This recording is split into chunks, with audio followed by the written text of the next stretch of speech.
First of all, thank you very much for invitation. It's my first time in Estonia. I hope so not the last one. I would like to present a short presentation with title Perspective of Soja Cultivation in Europe. Kõigepealt suur aitäh kutsumast, see on minu esimene kord Eestis olla ja loodetavasti mitte viimane kord. Ja täna siis räägin DonauSoja kasvatusest.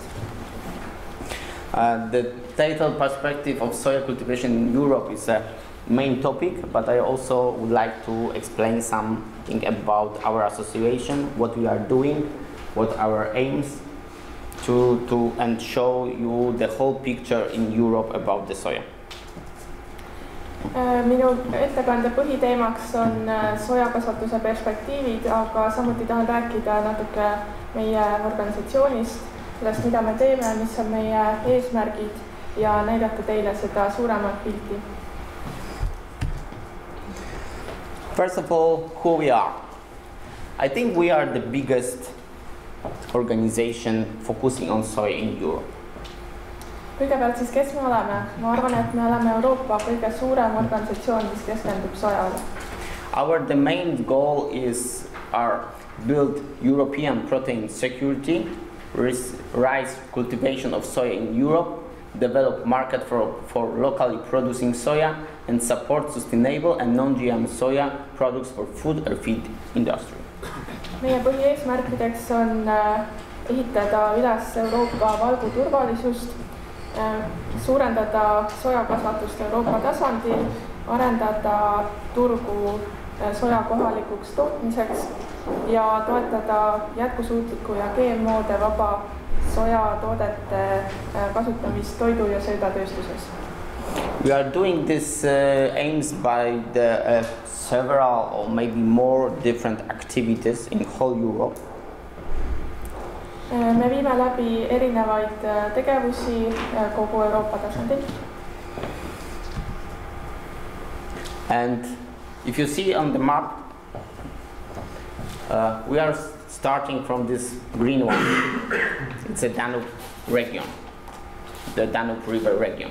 As you can see, we've got the head office in Vienna and two represented the offices like Novi Sad. We've got also the research center.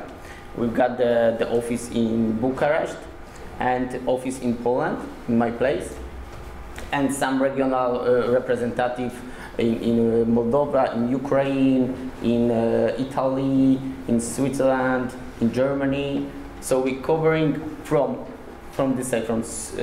Switzerland up to Ukraine, and from Poland up to Serbia, Bulgaria maybe most of them. Kui te seda kaarti vaatate, siis te näete, et meie tegevusala on see roheline piirkond, mis on Donau piirkond. Meie peakontor on Viinis ja meil on veel teisi kohalikke kontoreid erinevates kohtades, näiteks Poolas, Bukarestis. Lisaks tegutseme Moldovas, Ukrainas, Itaalias, Šveitsis, Saksamaal. Nii et kaardile vaadates võib öelda, et me tegutseme Šveitsist Ukrainani ja Hollandist Serbiani. Personally, I'm responsible for Poland, Czech Republic and Slovakia. Mina olen vastutav Poola, Tšehhi ja Slovakkia eest. So we are about 25 person in our association, works each day for our members. Meie organisatsioonis on umbes 25 liiget, kes igapäevaselt töötavad koos meie partneritega.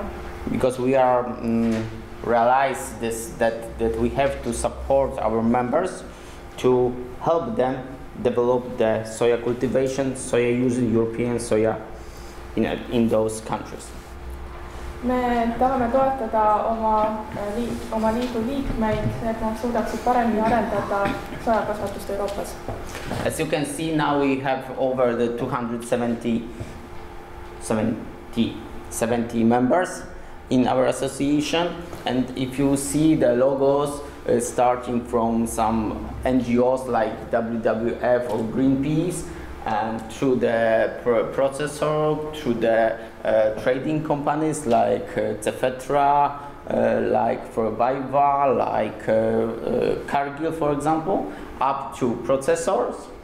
And the end, what we are doing, because our aim is also build whole chains from farmer to consumer. So you can see also the Spar, Lidl, Eve Group from Germany. They are also our members. So we try to make connection, not just only to say to farmers that you have to or you should to grow the soya. We try to build the market that if he will produce, he can find easy way someone who is buying, someone who is processing, and sell to the customer. Meil on praegu üle 270 liikme, nende hulgas on erinevaid MTÜ-sid, näiteks WWF ja Greenpeace, aga meil on ka väga palju tootmise ja ümbertöötlemisega tegelevaid ettevõtteid. Meie üldiseks eesmärgiks ongi luua selline ühendus tootjate ja tarbijate vahel. Ja nagu te näete siin pildil on meie liikmete hulgas ka toidupoodide kette, näiteks Spar ja Lidl. Ehk siis meie eesmärgiks on viia kokku tootjad ja tarbijad, mitte ainult öelda farmeritele, et te peaksite kasvatama soja, vaid tegelikkuses ka aidata neil leida ostjaid. A little bit about the numbers. I know that's not really good, but it was really hard to put this bigger. So I just only would like to mention some numbers. Räägin natuke ka numbritest, kahjuks need ei ole väga suured siin, nii et toon välja ainult kõige olulisema. So the biggest of this is about the area, so hectares. And we have the separated for the S region, this green one. No, the S region Europe, European Union and total Europe. Vasakus tulbas te näete piirkondasid hektarite arvestuses ja nagu te näete, oleme me eraldanud DonauSoja ühingu piirkonna ja mittesoja ühingu piirkonda kuuluvad riigid ja toonud ka välja kogu Euroopa Liidu riikide toodangu ja kogu Euroopa kui mandri toodangu. To show the difference, I just only would like to mention one number. It's here. It's 4,375,000 hectares in Europe, whole Europe. Tahaksingi välja tuua ainult selle ühe numbri sealt alt rohelised, see on 4,275,000. See on siis toodangu number. This is showing how big it is for this moment. This is for the estimation for 2017. In 2011 it was 2 millions. See number näitab hinnangulist toodangut 2017. aastal ja 2011. aastal oli toodang 2 miljonit. So it means during last 6 years we double the land of soja cultivation. See tähendab, et viimase 6 aasta jooksul oleme me kahekordistanud soja tootmise ala. There are the numbers about the volume of tons. Siin te näete näitajaid toote koguse kohta tonnides. So this is the number what we would like to show. This is 8,800,000 tons. For this year is a little bit lower than last year, but it's around 9 million tons in Europe we produce. See number, mis ma siin tahan välja tuua, on toodangu suurus 8,800,000 tonni aastas, mis on veidikene madalam eelmise aasta toodangust, mis oli umbes 9 miljonit tonni. I will not focusing more on this table because they are available on our website, so you can see it on our website.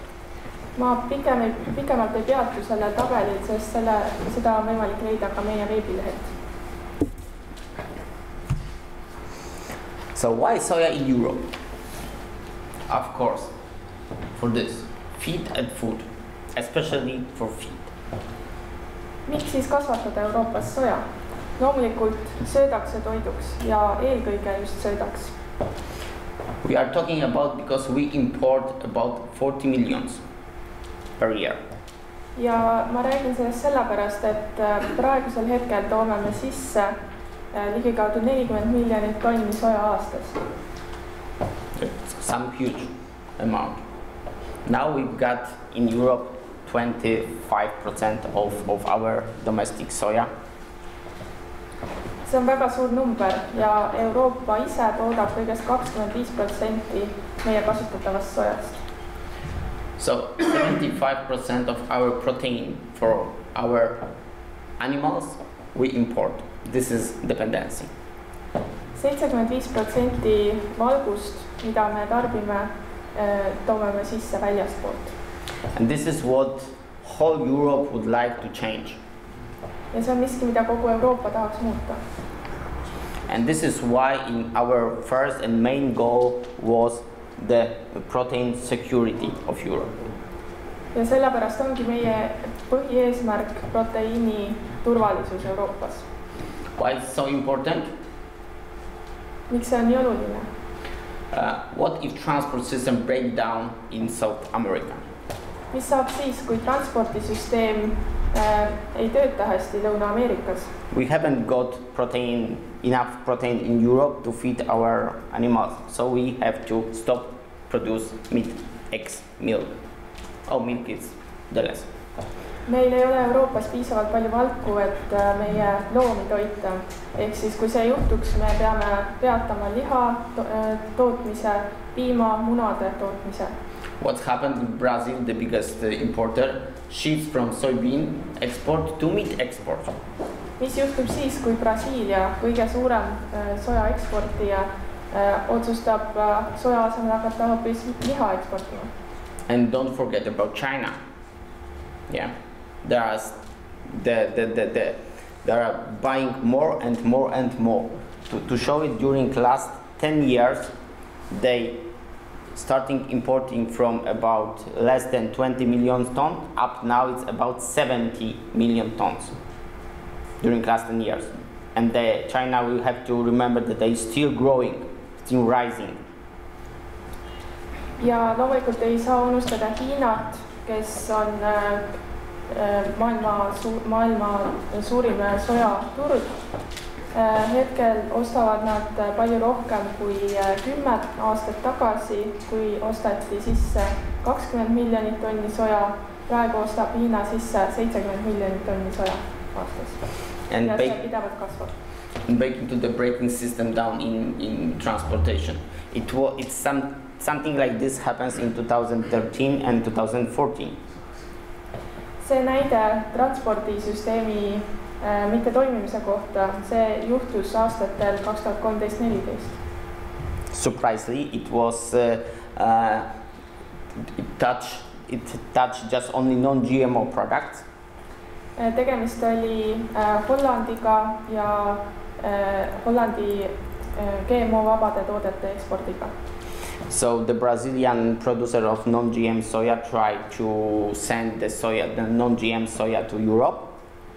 Selle tulemusena üritas Brasiilia GMO-vaba toodangu tootja saata Euroopasse soja. But there is no ships. Aga ei ole laevu, et seda teha. So in 2013, for example, that really impact for Great Britain market. So the Sainsbury and other retailers let the farmers use the GM soya meal instead of non-GM. Selle tulemusena aastal 2013 sai väga tugevalt mõjutatud näiteks Suurbritannia turg, kus Sainsbury poekett lubas oma varustajatel kasutada GMO tooteid selle asemel, et GMO vabasid tooteid, mis oli varemalt olnud nõutud. Next year, so 2014, the same situation starting in Denmark and Germany. 2014. aastal juhtus sama Taanis ja Saksamaal. But those countries, the consumers in those countries are more, how to say, powerful. So Retail says it's not possibility to go with GM to our shops. So are you buying non-GM and feeding non-GM, or you are out for our system? Nendes riikides olid tarbijad aga tugevamad, nende sõna maksis rohkem ja selle tõttu poeketid ütlesid, et neil on vaja GMO-vabasid tooteid ja kui neid ei ole võimalik pakkuda, siis ei võetagi vastu mingeid teisi tooteid. And surprisingly, after next 2 months, everything was on the same situation like before, so there is no problem with transport to Europe with non-GM products. Üllataval kombel 2 kuu möödudes oli eelnev olukord taastunud, nii et selgub, et transport Euroopasse ei ole probleemiks. So this is what we are talking about the dependency. Nii et sellepärast me räägime sõltumatusest. So why also soja in Europe? There is 3 topics: economical, agrotechnical and social. Milleks siis veel on vaja Euroopas soja toota? Meil on 3 peamist põhjust: majanduslik, agrotehniline ja sotsiaalne põhjus. High income. So it's mean we see that you are earning money on the soya here in Estonia. The same in other countries, that the farmers have a really good income on the soya. It's lower than oil seeds rape, but it's better, for example, from wheat, better for corn. Esiteks majanduslik põhjus sellepärast, et soja on tulus. Me näeme, et siin Eestis te saate suurt sissetulekut soja tootmisel ja sama on ka teistes riikides. See sissetulek on küll väiksem kui rapsi tootmisest saadav, kuid näiteks suurem kui maisi tootmisest saadav sissetulek. What happened if we start to growing a lot of soya in Europe, a lot more soya? We need less import of soya meal. It means we can develop the rural areas. Kui me hakkame Euroopas rohkem soja tootma, tähendab see, et me peame vähem soja sisse tooma ja see võimaldab meil arendada maapiirkondi. It means that developing this is because this money what we usually send to Brazil, USA or Argentina, they stay in Europe and will support our economics, not others. See tähendab, et raha, mille me enamasti saadaksime Brasiiliasse või Argentiinasse, jääks Euroopasse ja me saame selle investeerida enda maasse. As you know, soya need to process to be used as a feed material. So in Europe now it's rising the numbers of small, medium-sized processors companies, which they processing the soya for as full-fat soya, for soya cake. Te kindlasti teate, et soja on vaja ümber töödelda, et sellest saaks valmistada loomasööta ja ka inimeste jaoks toitu. Just sellepärast Euroopas praegu arenevad väga kiiresti just väikesed ja keskmised ümbertöötlemisettevõtted. So this is the economical. Agrotechnical. First, nitrogen. Soya is a legume, so they also take the nitrogen from the air and put to their system. Teiseks siis agrotehnilised põhjused. Esiteks lämmastik. Nagu te teate, soja on kaun vili, ehk siis ta võtab õhust lämmastikku. It means that soya after the harvest, when you left the rest in the field, they left around 80 up to 100 kilos per hectare in the soil of nitrogen. See tähendab, et saagikoristuse järel jätab soja maapinda 80 kuni 100 kilo lämmastikku hektari kohta. And this is very important because still European Union and the European Commission is thinking and they announced me that they still will be lowering the level of fertilizer by nitrogen. See on väga oluline põhjus, sest Euroopa Liit ja Euroopa Komisjon hetkel ütlevad, et neil on eesmärk vähendada lämmastikväetiste kasutamist. The next one is crop rotation. Järgmisena külvikorrad. I heard today that you said that you've got too much oilseed rapes in your country. The same, for example, in whole Europe, there's the problem with usually with cereals.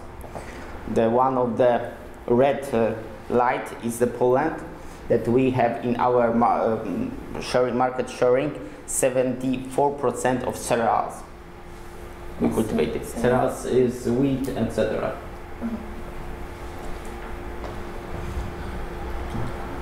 Te ütlesite, et Eestis on probleemiks see, et õlirapsi kasvatamisest on jäänud palju jääkseemneid maapinda ja need muutuvad umbrohuks sojale.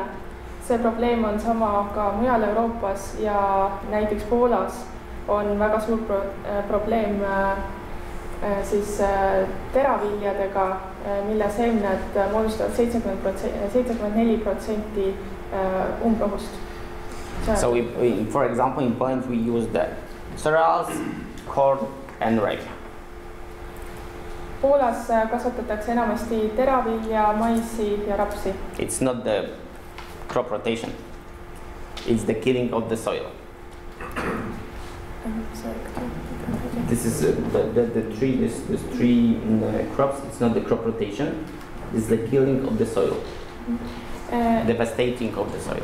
Nii et nende kolme eri tüübi, ehk siis teravili, mais ja raps, nende kasvatamine ei tähenda külvikorra vaheldumist, vaid see kurnab maapinda. Using soja, it's really helped for soil. The refresh, give them a rest from other crops. Soja kasvatamine seevastu on maapinnale väga kasulik ja annab maapinnale puhkust teistest koljukultuuridest. Usually we are sharing information that the crop after the soja gives around 1 ton more per hectare than for the other crops. Meie uuringute tulemusel on selgunud, et põllukultuur, mida kasvatatakse järgmisel aastal pärast soja kasvatamist, annab umbes 1 tonni võrra rohkem saaki kui tavaliselt. Especially oilseed rapes and winter wheat, they're really good response of being cultivated after the soja. Eriti hea on kasvatada pärast soja just rapsi või talinisu, ehk siis suurendab tootlikkus 1 hektari kohta tonni võrra. Sometimes the people asking why soya, not other legumes what we have in Europe like lupins, fava beans or pea.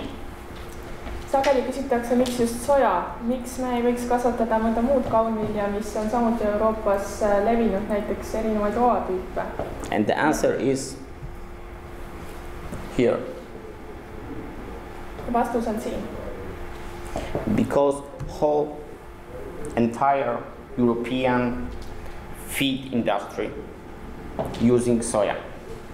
The really small amount is the lupins and fava beans, etc., because of the problems with the stability, etc., the problem of stable content, etc., etc.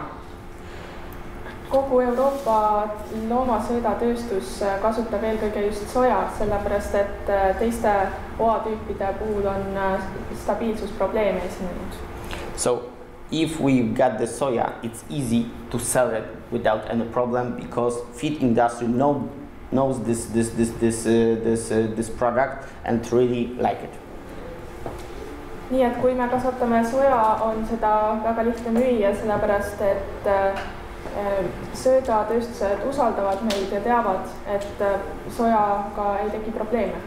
because as you know, the protein from the soya is really close to the standard of the protein to the eggs. It's about the amino acids content. Sojast saadav valk on väga sarnane aminohapete poolest, sisalduse poolest munadest saadavale valgule. This is why we are focusing on soya. Sellepärast keskendumegi sojale. And the last one, the social one.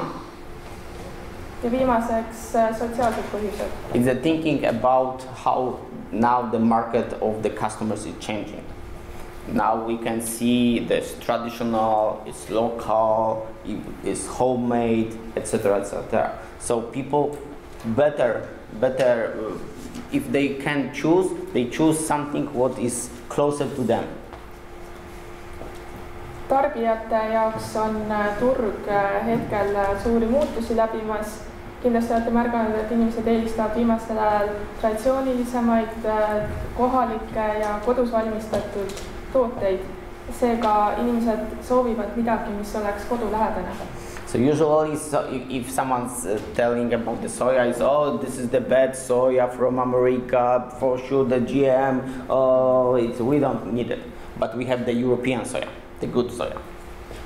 Sageli, kui räägitakse sojast, siis inimestele see mõte ei meeldi, sest meile tulevad meelde Ameerika soja, GMO soja, aga meil on alternatiiv, meie pakume Euroopa kohaliku soja. So also this is non-GMO because in Europe we can allow to cultivate the GM soya varieties. Euroopas toodetav soja on GMO-vaba, sest Euroopas ei ole lubatud GMO soja kasvatada. And also sustainable. Samuti on see jätkusuutlik. Because we got the rules about how to use pesticides, herbicides, etc., etc. We don't know what is really exactly is doing in South America. Samuti miks see on siis jätkusuutlik on siis sellepärast, et meil on Euroopas väga kindlad regulatsioonid umbrohutõrje suhtes ja me ei saa kindlad olla, et nad järgivad samasuguseid standardeid näiteks Lõuna-Ameerikas. To show you that about the social trend, it's the European research and this is genetically modified organisms found in food or drinks, and this is the answers, very worried, highly worried, not very worried, not at all worried, don't know. So see, about 73% of European citizens said that they worried in different attention, but they are worried. So this is showing how the market is changing, in which direction we have to go. And the soya which are you producing here or we are producing in other countries in Europe is exactly what the customer needs. Siin näete te mõnesid tulemusi uuringu kohta, kus inimestelt küsiti, kas neid paneb muretsema GMO sisaldus nende toidus ja joogis. Ja tabeli all näete te siis erinevates toonides on märgitud, kas inimesed on väga mures, suhteliselt mures, mitte väga mures, mitte üldse mures või ei tea. Ja sellest lähtub, et 73% Euroopa kodanikest muretsevad kas vähemal või suuremal määral sellepärast, mida nende toit sisaldab. Ehk siis siit me näeme, kuidas on turg muutumas ja milline peab olema meie suund tootmisel. And now the short brief about what we are doing. Nüüd siis väike ülevaade sellest, mida meie teeme. Of course it's not everything. Loomulikult pole siin toodud välja kõik, mida me teeme. We have a very big program in Moldova and Ukraine with the Austrian Development Agency about developing soya cultivation and changing their habits, because in those two countries, the countries are very risky.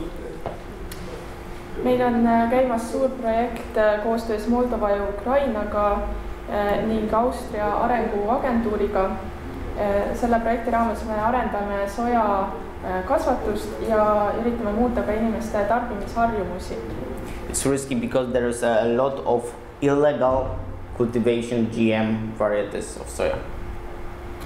just nendes riikides on olukord väga riskantne tarbimise suhtes, sellepärast et palju kasvatatakse ebaseaduslikke GMO tooteid. We also preparing the regional field days for farmers to show the whole volume of different varieties from different breeders. Samuti korraldame me piirkondade tasandil põllupäevi, kuhu me ootame soja tootjaid ja kasvatajaid ja tutvustame eri sorte. We developed market by helping especially our members to in connection to build the business because we collect in each day the information from our countries, so we can share this information to other countries, to other companies. Samuti arendame me turgu ning aitame oma liikmetel parandada ja üles ehitada oma ärisid, sellepärast et meil on erinevat informatsiooni erinevatest riikidest, mida me saame omavahel jagada. We are our own certification as a DonauSoja or DonauSoja, but I told you a little bit more later. Samuti anname me välja DonauSoja ja Euroopa soja sertifikaate, mida ma hiljem pikemalt selgitan. In 2012, we set the DonauSoja declaration, which governments from 15 countries in our region signed it as they are support our organization in developing soja cultivation. 2012. aastal alustasime me DonauSoja deklaratsiooni, sõlmisime deklaratsiooni, kuhu kirjutasid alla 15 riiki meie piirkonnast ja olid nõus toetama sojakasvatuse arendust Donau piirkonnas. And this year it was signed in July. The European Soja Declaration, it was preparing by the German and Hungarian government with our support, the whole European Soja Declaration, and that was signed by 13 countries from European Union.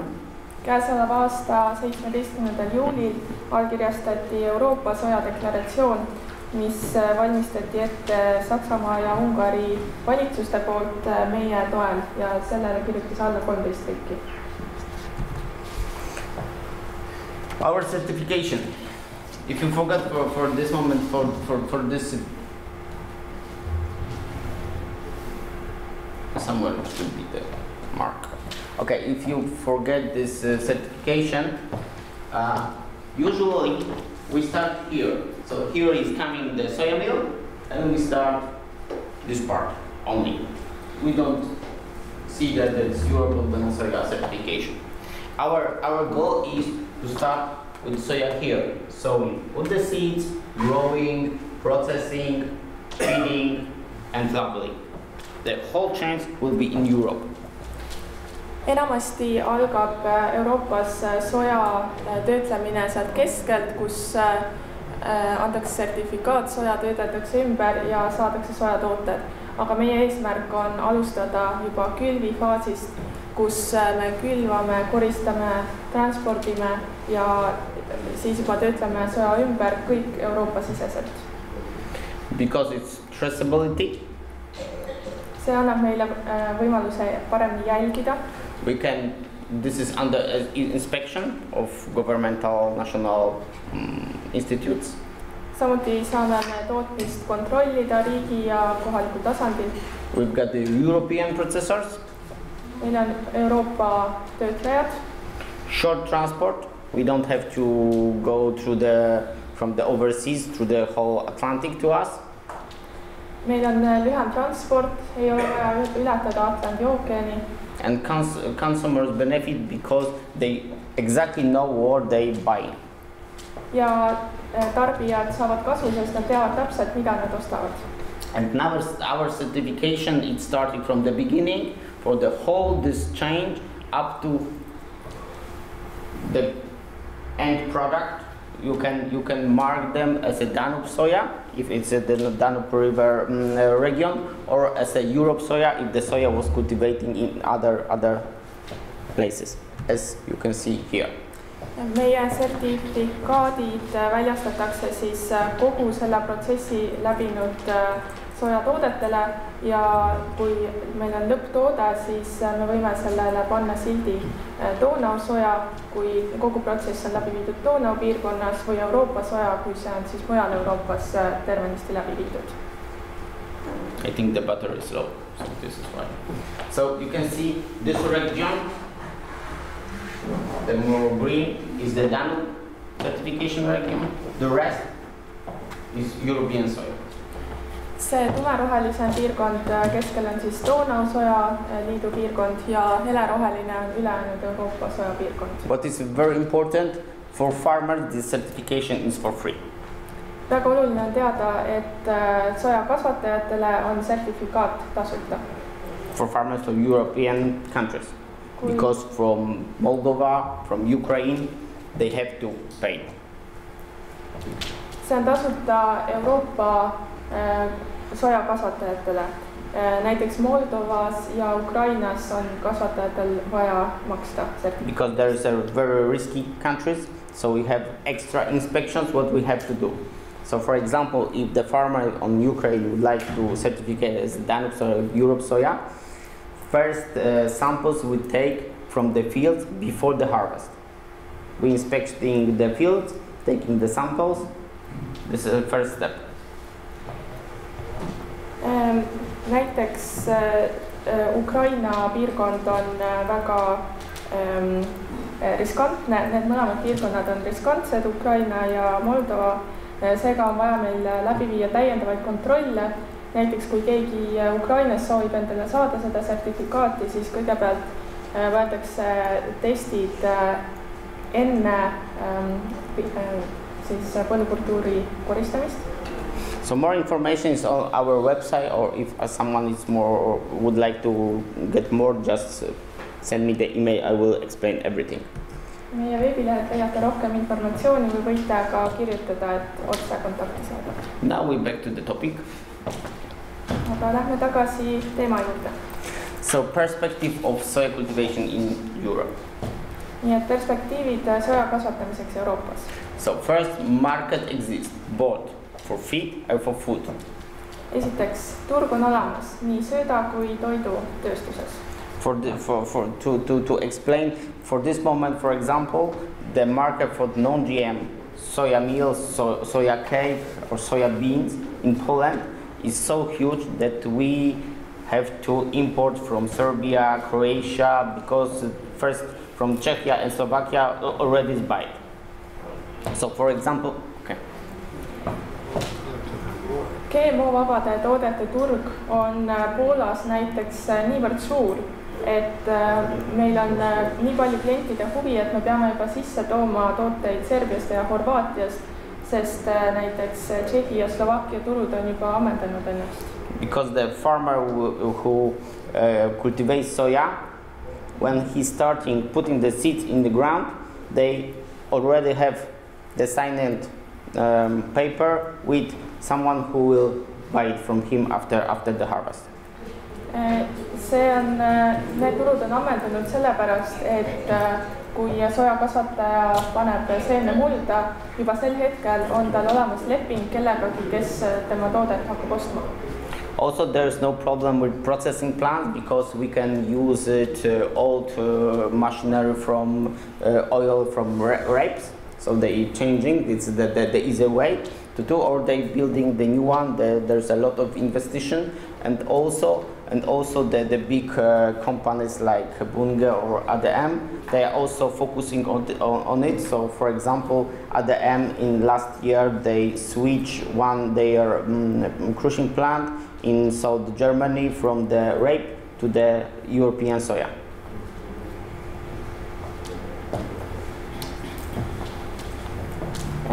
Samuti ei ole probleemiks soja ümbertöötlemine, sest meil kasvatatakse Euroopas palju rapsi ja rapsi on võimalik vaheldumisi sojaga kasvatada. Samuti on ehitamisel palju uusi ümbertöötluskeskusi spetsiaalselt soja jaoks, aga mõned suured ettevõtted nagu Bunga ja ADM,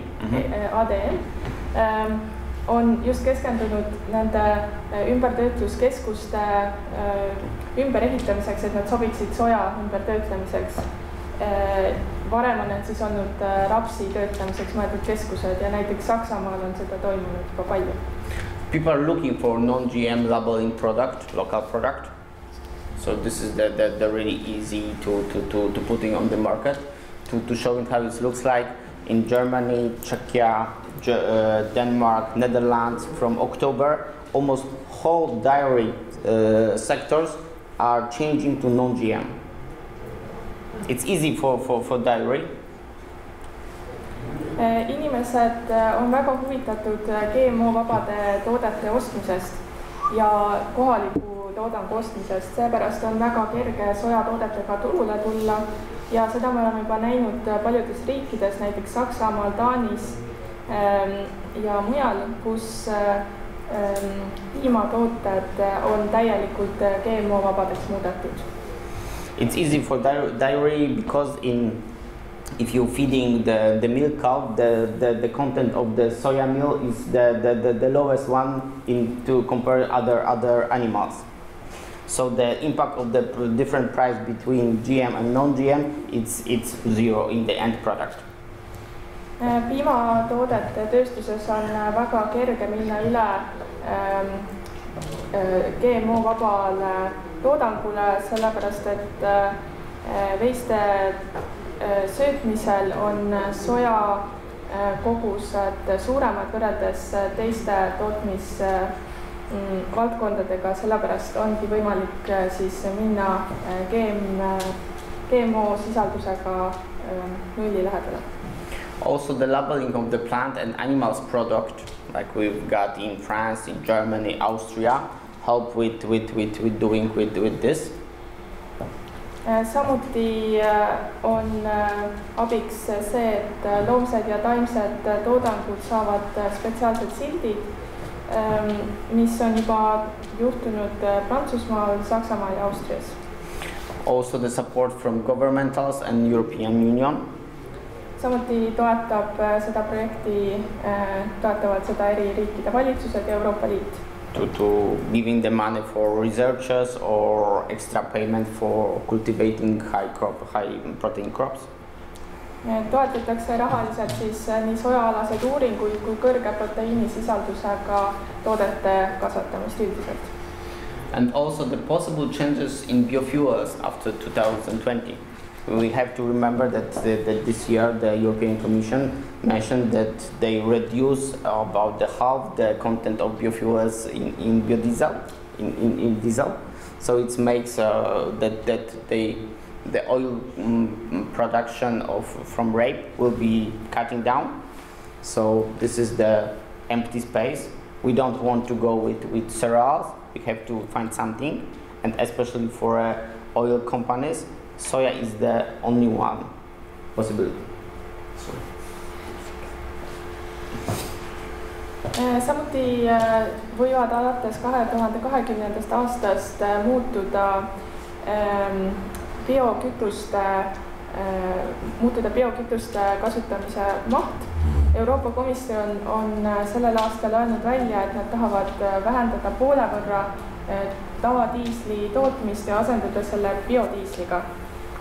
See tähendab, et rapsiõli tootmine samuti väheneb ja see tekitab turul tühja koha, mida me ei taha täita teravilja tootmisega, nii et just sellepärast ongi soja jaoks hea hetk.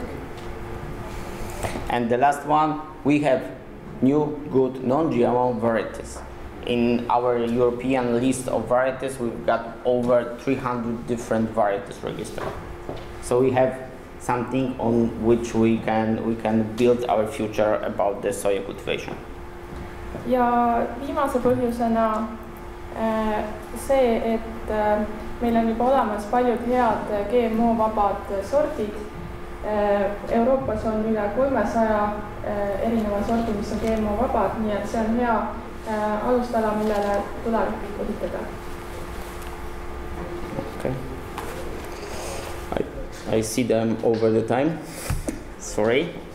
Give me 3 minutes. This is what we want to have in 2025 to reduce the import and be 50% sufficient. Siin näete meie eesmärke aastaks 2025. Tahame vähendada importi ning saavutada 50%-list isetootmist. The most important thing, you see the brown line. This is no register soya coming from South America. No certification, not the register, but without any certification. Kõige olulisem, vaadake seda pikka pruuni tulpa vasakul, see näitab, millises mahus tuuakse sisse sertifikaatideta soja Lõuna-Ameerikast. We would like to reduce this by the changing for register because also in South America there is some organization which can certificate the soya as a Protera or RTGS. Tahame seda kogust vähendada ning asendada selle järk-järgult aina suurema koguse sertifitseeritud sojaga. Ka Lõuna-Ameerikas on organisatsioone, mis sertifitseerivad oma soja. And we would like to be like here as a European protein. Euroopa valgu tootmist näeme me seal selle alumise rohelise osana. And most important, European protein, not European soya, because this purple or this part probably purple. This is the conventional animals like blue beans, fava beans, and pea. So we don't forget about it because they've got their place in our agriculture system. So we also need to produce more also those plants. Ja kindlasti toon välja, et see roheline osa on Euroopa valgu või proteiinitoodang, aga mitte ainult sojatoodang, sest selle lilla ala moodustavad siis oad ja herned, mis on samuti meil väga olulised ja mille tootmist kindlasti jätkata suuremas koguses. Okay, so our estimation is 20 million tons up to 25. Meie eesmärk on saavutada 20 miljoni tonni suurune toodang 2025. aastaks. But whole countries in Europe have to work together for a new protein strategy. Aga kõik Euroopa riigid peavad töötama koos, et töötada välja uus Euroopa valgustrateegia. And each of us have to start in their country and develop as much as possible the market and the good vision about the European soya. Aga me peame kõik alustama omaenda riigist ja arendama turgu, aga ka Euroopa soja visiooni. Thank you very much for your attention. I know a little bit to say too much, but if I have time, we can spend up to probably 6 or 7. If any questions, I will be able to answer, I think, after this meeting, so don't hesitate to ask me. Thank you very much.